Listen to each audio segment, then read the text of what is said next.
Token number 110. சொல்லு G, நீங்க வரத்துக்கு முன்னாடி நிறைய வாக்குறுதி கொடுத்துருந்தீங்க. இந்த கருப்பு பணத்தெல்லாம் மீட்டு எங்க அக்கௌண்ட்ல போறேன்னு சொன்னீங்க. இந்த இளைஞர்களுக்கெல்லாம் வேலை வாய்ப்பு வழங்குற திட்டம் இவ்வளவு ஏன் ஜி? எங்க ஊர்ல வெள்ளம் வந்திருந்தப்ப கூட அந்த நிவாரணம். நீ தானே டோக்கன் நம்பர் 110, கவுண்டர் நம்பர் 4க்கு போ. Token number 110. இப்படி கட்டுக்கதைகளை இனியும் நீங்கள் நம்ப போகிறீர்களா? இந்தியாவை காக்க ஸ்டாலின் அழைக்கிறேன். வணக்கம், இது உங்கள் விருப்பமான ஜீவா சினிமா. நடிகர் விஜய் சேதுபதி இந்த தேர்தலை முன்னிட்டு ஒரு வீடியோ வெளியிட்டிருந்தார். அது ரொம்ப ஒரு பயனுள்ள வீடியோ. நம்ம எல்லாரும் ஆசையை எதிர்பார்த்து காத்துக்கிட்டு இருந்த அந்த எலெக்ஷன் வந்துடுச்சு. அதாவது இந்த கட்சிக்கு ஓட்டு போடுங்க, அந்த கட்சிக்கு ஓட்டு போடாதீங்கன்னு சொல்லலை. பொதுவாக தேர்தல் நேரத்தில் இந்த அரசியல் பிரமுகர்கள் எங்கே போகிறாங்க, வேட்பாளர்கள்லாம் யார், அவங்க என்ன வாக்குறுதி தராங்க, என்ன பேசுகிறாங்க, இது குறித்து ஒரு பார்வை வேணும், இது குறித்து உங்களுக்கு ஒரு அக்கறை வேணும். இளைஞர்கள் ஓட்டு போட போகிறவங்க தயவுசெய்து என்னென்ன பேசுகிறாங்கன்னு கவனிங்க. இந்த கணத்திலிருந்து ஓட்டு போகிற டேட் வரையுமாவது இந்த கேண்டிடேட்ஸ் என்ன சொல்கிறாங்க, எந்த கேண்டிடேட், அவங்க பேர் என்ன, என்ன தொகுதி, நீங்கள் இருக்கிற தொகுதியில் என்ன வேட்பாளர்கள், இதையெல்லாம் கொஞ்சம் கவனிங்க, கவனித்து ஓட்டு போடுங்க அப்படின்ட்டு இருக்காங்க. இது வந்து ஒரு நல்ல இதாக. ஏன்னா எந்த கட்சி பேரையும் சொல்ல முடியாது, எந்த கட்சிக்கும் ஓட்டு போடாதீங்கன்னு சொன்னால் ஒரு பிரச்சாரம் ஆயிரும், ஏதோ ஒரு கட்சிக்கு சார்பாக இருக்காருன்னு ஆயிரும். பிரகாஷ்ராஜ்லாம் நம்ம ஓப்பனாகவே இருக்கிறாரு. பட் விஜய் சேதுபதி அவர்கள்லாம் வந்து அவ்வளோ வெளிப்படையாக பேசலைனாலுமே ஃபஸ்ட்டு நீ எப்படி இருக்கணும், நீ இந்த கட்சிக்கு ஓட்டு போடணும் போடலைங்கிறது செகண்டரி, நீ யார் எப்படி இந்த தேர்தலை அணுகணும் அப்படின்னு தன்னுடைய ரசிகனுக்கும் இளைஞருக்கும் அவர் சொல்லியிருக்கிற மாதிரி வந்திருக்கிற வீடியோ ரொம்ப பாராட்டுக்குரியது. பொதுவாக சினிமா நடிகர்களை வந்து அரசியலுக்கு அப்பாற்பட்டவர்களாக பார்க்கணுங்கிற ஒரு பார்வை உண்டு. அதே சமயம் அரசியலில் அவர்கள் யாருக்கு சார்பாக இருக்கிறாங்க, அதிகார வர்க்கத்துக்கு சார்பாக இருக்காங்களா, அல்லது தனக்கு கைத்தட்டி விசிலடித்து ரசிக்கிற அந்த ரசிகனுக்கான அரசியலை பேசுகிறாங்களா, திரைக்குள்ளே அந்த ரசிகனுக்கான அரசியலை பேசுகிறாங்க, அதான் ரசிகன் கைத்தட்டுறான். திரைக்குள்ளே தமிழ் மொழிக்காக பேசுகிறாங்க, விவசாய நிலத்தை காப்பாற்ற பேசுகிறாங்க, கார்பரேட்டுகளை எதிர்த்து பேசுகிறாங்க. அதை பார்த்து தான் குடிசைவாசியும் ரிக்ஷா ஓட்டுகின்ற இளைஞனும் ஆட்டோ ஓட்டுகின்ற இளைஞனும் எளியவர்களும் விசிலடிக்கிறாங்க, தலைவா நீ வரணும் தலைவா அப்படின்னு. ஆனால் திரைக்கு வெளியே அவங்க யாராக இருக்கிறாங்க, அதிகார வர்க்கம் எது, ஆளும் வர்க்கம் எது, ரெய்டு விட்டுருவாங்களோ அது விட்டுருவாங்களோன்னு பயந்து போய் அதிகார வர்க்கத்துக்கு சார்பாக தான் எல்லா சூப்பர் நடிகர்களும் உச்ச நடிகர்களும் இருக்கிறாங்க. பிரகாஷ்ராஜ் மாதிரி, சித்தார்த் மாதிரி ரொம்ப ரேரான நடிகர்கள் தான் வந்து அவ்வப்போது ஏன் இந்தியை திணிக்கிறீங்க, இது என்ன சர்வாதிகாரமாக இருக்குன்னு கேள்வி கேட்கக்கூடிய நடிகர்களாக ரொம்ப ரேராக இருக்காங்க. தமிழ்நாட்டில் இல்லவே இல்லைங்கிறது எனக்கு ரொம்ப வருத்தமான விஷயம். பொன்வண்ணன் மாதிரி ரொம்ப, அதாவது இங்கே ஹீரோக்களாக இல்லாத சில நடிகர்கள் கேட்குறாங்க. வில்லன் நடிகராக நினைத்து கொண்டிருந்த கிஷோர் போன்றவர்கள் அதிகார வர்க்கத்தை நோக்கி கேள்வி எழுப்புகிறாங்க.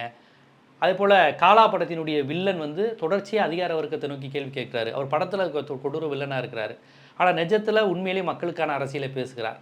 ஸோ நம்ம கதாநாயகர்கள் எப்படி இருக்கிறாங்க, திரையில் காண்பிக்கின்ற வில்லன்கள் எப்படி இருக்காங்க நம்ம தெரிஞ்சுக்கணும். அதனால் சினிமா ரிப்போர்ட்டர், சினிமா சேனல் நடத்துகிறவங்கெல்லாம் பலரும் என்ன நினச்சிக்கிறாங்க, நான் சினிமா சேனல் தான் நடத்துகிறேன் அப்படின்ட்டு. மும்தாஜுக்கு என்னாச்சு, இந்த நடிகர் என்னானார், இந்த நடிகர் உயிர் பிழைப்பாரா, அவருக்கு ஏன் ராத்திரியில் ஆப்ரேஷன் நடந்தது, இந்த 2 பேரும் டைவர்ஸ் பண்ண போகிறாங்களாமே, இந்த மாதிரியான விஷயங்களை பேசுவது தான் சினிமா செய்தியாளர்கள் நினச்சிக்கிட்டு இருக்கிறாங்க. சினிமா செய்தியாளர்கள் கிடையாது. சினிமா செய்தியாளர்கள் சினிமாவுக்கு பின்னால் உள்ள அரசியலை பேசணும். எக்கச்சக்க அரசியல் இருக்குது சினிமாவுக்கு பின்னால். அதனால் இது யூடியூப் நடத்துகிறவங்க, என்டர்டெயின்மெண்ட் சேனல் நடத்துகிறவங்க, சினிமா சேனல் நடத்துகிறவங்கன்னா அரசியலிலிருந்து தள்ளி வைக்கப்படுவர்கள்லாம் கிடையாது. அவர்களுக்குள்ளும் அரசியல் இருக்குது, அவர்களும் அரசியல் பேசணும். ஒரு நடிகர் பெண்களை இழிவுபடுத்தி பேசினா அவர் மண்டையில் ஆணாதிக்க புது புத்தி இருக்குன்னு அந்த மேல் சாவரிசத்தை சாடுவது தான் ஒரு சினிமா அரசியல். இந்த அரசியல்வாதி வந்து அதை சினிமாவில் காண்பிக்கிறாரு, ஆனால் நிஜத்தில் இவர் என்னவா இருக்காருன்னு பேசுவது ஒரு அரசியல். ஸோ இப்படி சிந்திப்பது தான் ஒரு நல்ல சினிமா பத்திரிகை, சினிமா சேனலுக்குமான அழகு.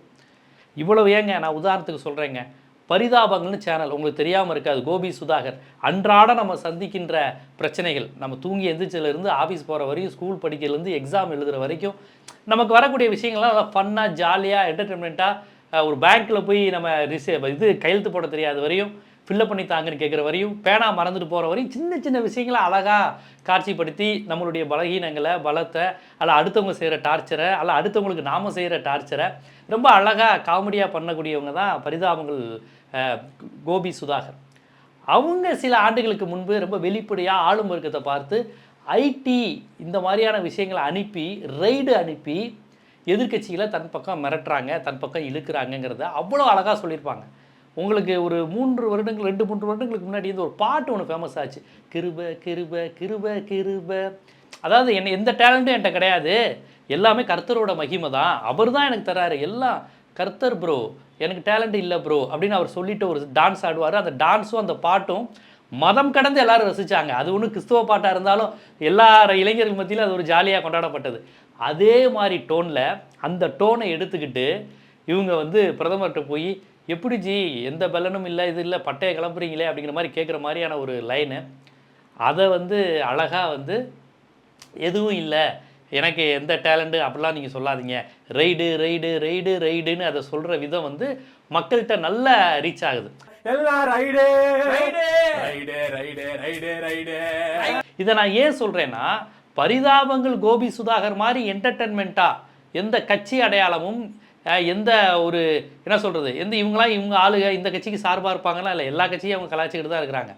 அப்பேற்பட்டவர்கள் கூட ரொம்ப வெளிப்படையாக ஆளும் வர்க்கத்தையும் அதிகார வர்க்கத்தையும் எதிர்க்கிறாங்க. எல்லா கட்சியாக இருந்தாலும் மாநில கட்சி தேசிய கட்சி எல்லாத்தையும் எதிர்க்கிறாங்கங்கிறத விட ஒரு சட்டை டோனில் சொல்கிறாங்க. அப்படி சொல்லும் போது மக்கள் ஏற்றுக்கிறாங்க. ஏன்னா அவங்க நிஜத்தில் அதை பார்க்குறாங்க, ரைடு விட்டு நடக்குதே அப்படிங்கிறப்ப அதை ஏற்றுக்கிறாங்க. ஸோ ஒரு சினிமா சேனலுங்கிறது ஒரு சினிமா நடிகர் என்பவர் அரசியலுக்கு அப்பாற்பட்டவர் அல்ல. நான் சொல்வது இப்போ இல்லை, கேபி சுந்தராம்பாலை வந்து காந்தியடிகள் வந்து வாங்க காங்கிரஸுக்கு பிரச்சாரம் செய்யுங்கன்னு 1937 கேட்டிருக்கிறாரு. எம்ஜிஆர் திமுகவுடைய பிரச்சாரகராக இருந்தார், எஸ்எஸ்ஆர் திமுகவுடைய பிரச்சாரகராக இருந்தார், எம்ஆர் ராதா அவர்கள் பெரியாரின் சொல் கேட்டு காமராஜரின் ஆதரவாளராக இருந்தார், என்எஸ் கிருஷ்ணன் திராவிட இயக்க பகுத்தறிவு சிந்தனை பரப்பாளராக இருந்தார். இப்படியாக சினிமா என்பது சினிமா கலைஞர்கள், நகைச்சுவை நடிகர்கள், வில்லன் நடிகர்கள், கதாநாயகன் என்பவர்கள் வெளிப்படையாக நான் திராவிட சித்தாந்தத்தை சேர்ந்தவன், நான் தேசிய பாரம்பரியத்தை சேர்ந்தவன் என்று சொல்லிக்கொண்ட மரபு தமிழ் சினிமாவுக்கு இருக்குது. ஆகவே தமிழ் சினிமாவை பற்றி பேசுகின்ற செய்தியாளர்கள், நாங்கள் சினிமா பத்திரிகையாளர்கள் எங்களுக்கு அரசியல் தொடர்பு இல்லைன்னா சொல்லாதீங்க. ஏன்னா இன்றைக்கி சினிமா நடிகர் ஃபுல்லாக எலெக்ஷன் காலத்தில் நிற்கிறாங்க. ராதியா சரத்குமார் நிற்கிறாங்க, மன்சூர் அலிகான் வேலூரில் போய் ஒரு அலப்பறையை பண்ணிகிட்டு இருக்கிறாரு. அவர் எப்போவுமே கேண்டேட்டர்னா எல்லாத்தையும் விற்பார், வெண்டைக்காய் பாவக்கான்னு விற்பார். ஸோ நீங்கள் சினிமாவின் மூலமாக அரசியல் கற்கலாம், அரசியல் தெரிந்தவர்கள் சினிமா கற்கலாம். சினிமா அரசியல் இரண்டுமே. சினிமாங்கிறது என்னங்க, நம்ம சமூகத்தோட கண்ணாடி தானேங்க. அது இல்லாமல் எடுத்தால் நேட்டிவிட்டியும் எந்த வித புரிதலும் இல்லாமல் ஒரு சினிமா எடுத்தால் அது ஃபெயிலியர் தானேங்க அர்த்தம். ஏன் திருநெல்வேலி ஸ்லாங்கில் படத்தை எடுக்கிறாங்க, ஏன் மதுரை ஸ்லாங்கில் படத்தை எடுக்கிறாங்க? எல்லாம் நேட்டிவிட்டி, நம்ம சந்திக்கின்ற பிரச்சனைகளை நம்முடைய உணர்வுகளை அப்படியே எடுக்கும்போது தான் அந்த சினிமா வெற்றி பெறுது. அந்த விதத்தில் நாம் அன்றாடம் எதிர்கொள்ளும் பிரச்சனைகள் சவால்களை அந்த அரசியலை பேசாத சினிமா ஜெயிக்காது, சினிமா நடிகன் ஜெயிக்க மாட்டான். அந்த விதத்தில் சினிமா சேனல்கள், சினிமா நடிகர்கள், யூடியூப் யாராக இருந்தாலும் அரசியல் பேசுங்க. அதை உங்களுக்கே உரிய வழமையான பாணியில் காமெடியாகவும் நீங்கள் பேசலாம், இல்லை உங்களுக்குரிய அந்த சட்டைரிங் டோனில் பேசலாம், இல்லை அழுத்தமான விமர்சன பாணியில் பேசலாம். எப்படியாக இருந்தாலும் சினிமா பார்ப்பவர்கள், சினிமா கேட்பவர்கள், சினிமாவில் பங்களிப்பவர்கள் அரசியல் பேசணும். நீங்கள் பேச வைக்க வேண்டிய கடமை சினிமா ரசிகர்களுக்கு உண்டு. அந்த விதத்தில் விஜய் சேதுபதி போன்றவர்கள் பேசியிருப்பது அப்படிங்கிறது மகிழ்ச்சி. ரொம்ப வெளிப்படையாகவே அதிகாரத்தை எதிர்த்து பேசிய பிரகாஷ்ராஜ் போன்றவர்கள் நமக்கு மகிழ்ச்சியானவர்கள். இதெல்லாம் நம்ம கொண்டாடப்பட வேண்டிய ஒரு விஷயம். அவர்களுக்கு தனிப்பட்ட படங்களை பற்றிலாம் எனக்கு தெரியாது. பிரச்சனைன்னு வரும்போது ஓப்பனாக நான் இந்த பக்கம் தான் நிற்கிறேன், காஷ்மீரை பிரித்தது தப்புன்னு ஒரு முறை விஜய் சேதுபதி சொன்னார். பிரகாஷ்ராஜ் தொடர்ச்சியாக பேசுகிறாரு. ஸோ நான் தேடி தேடி தான் அந்த நடிகர் பேர்லாம் சொல்ல வேண்டியது இருக்குது.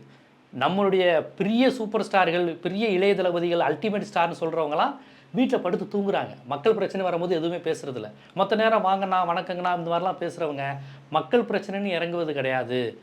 இத்தனைக்கும் அரசியல் கனவெல்லாம் இருக்குது, இருந்தாலும் மக்கள் பிரச்சனையோ அதிகார வர்க்கத்தையோ எதிர்த்து அவர்கள் இந்த அளவுக்கு பேசுவதில்லை. துணை நடிகர்கள், வில்ல நடிகர்கள் நினைத்து கொண்டிருக்கும் பலர் வந்து ரொம்ப வெளிப்படையாக பேசி கொண்டு இருக்கிறார்கள் என்பது மிக்க மகிழ்ச்சி. அந்த விதத்தில் நான் பரிதாபங்கள் இதை மீண்டும் மீண்டும் உங்களுக்கு நான் சொல்லிட்டு சொல்கிறேன். நீங்கள் எந்த பிளாட்ஃபார்மில் இருங்க, comedy platform, entertainment platform, cinema platform, யூடியூப்பில் ஏதோ ஒரு சேனல் நடத்துகிறேன், எப்படியா இருந்தாலும் அரசியல் பேசாமல் தவிர்க்க முடியாது.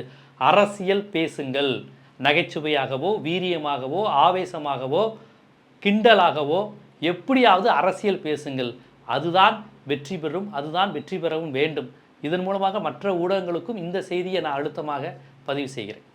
இது போன்ற பல்வேறு விதமான சினிமாவினுடைய பரிணாமங்களை நீங்கள் தெரிந்து கொள்ளணும், நேர்காணல்கள், விமர்சனங்கள்னு பல்வேறு பகுப்பாய்வு சினிமாவை நோக்கி நீங்கள் தெரிஞ்சுக்கணுன்னா தொடர்ச்சியாக நம்ம ஜீவா சினிமா சேனலை பாருங்கள். இதுவரை சப்ஸ்கிரைப் பண்ணாதவங்க சப்ஸ்கிரைப் பண்ணுங்கள். நன்றி.